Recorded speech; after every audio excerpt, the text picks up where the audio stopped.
was identified as mentally retarded, put back from the 5th grade into the 4th grade, and stayed in that category until I got out of high school.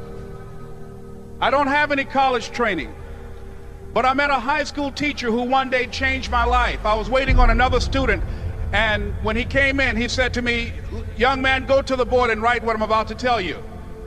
And I said, I can't do that, sir. He said, "Why not?" I said, "I'm not one of your students." He said, "It doesn't matter, follow my directions now."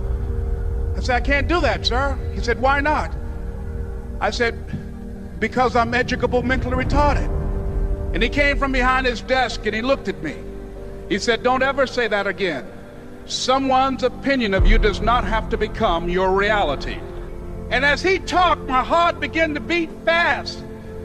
Tears began to run down my eyes, and I was in the back just listening to him, because the speech he was giving, that speech was for me.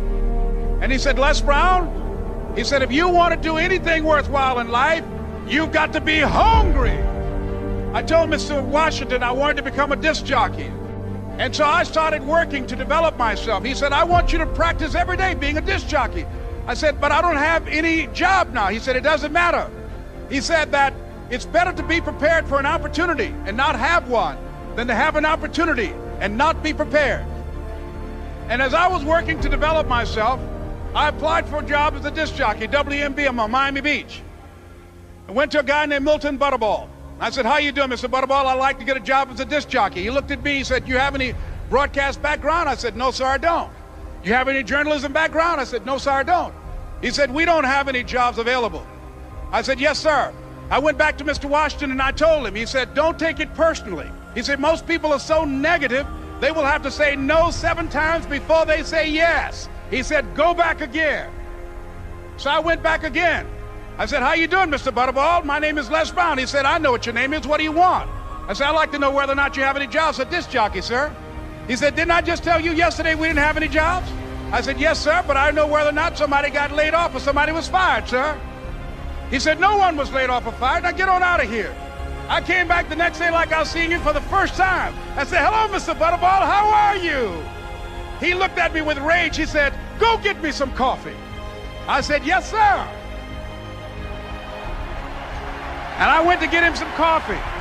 After a while, I would get their lunch and dinner, and I would go in the control rooms and take the disc jockeys their food, and I would not leave until they would ask me to leave. One Saturday afternoon, while I was at the radio station, a guy named Rock was drinking while he was on the air.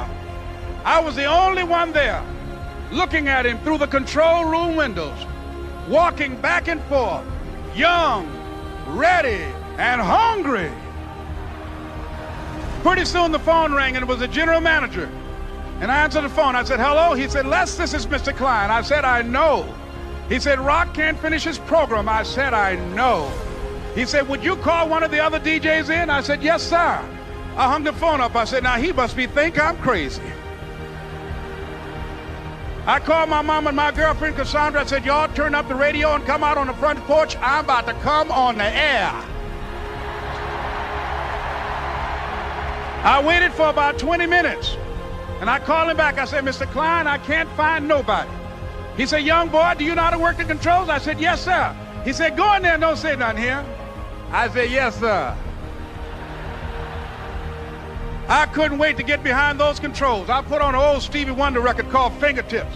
I sat down behind that turntable. I said, "Look out, this is me, LB Triple P, Les Brown, your platter playing papa. There were none before me, and there will be none after me. Therefore, that makes me the one and only. Young and single and love to mingle, certified, bona fide, indubitably qualified to bring you satisfaction, a whole lot of action. Look out, baby, I'm your love man." I was hungry.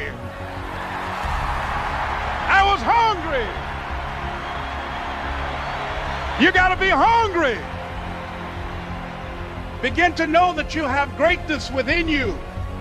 And if just one of you here begin to envision yourselves as being blessed and highly favored to reach your goals, if just one of you capture the essence of what that means, that you have greatness within you and a responsibility to manifest that greatness, that you can make your parents proud, you can make your school proud, You can touch millions of people's lives, and the world will never be the same again because you came this way.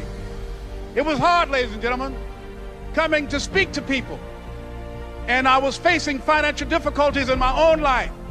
I was behind on my bills and my dreams, and I'm saying to them, you can live your dream. It was hard, ladies and gentlemen. It was very difficult to pick myself up each day believing that I could do it. There were times that I doubted myself. I used to ask myself, can I do this?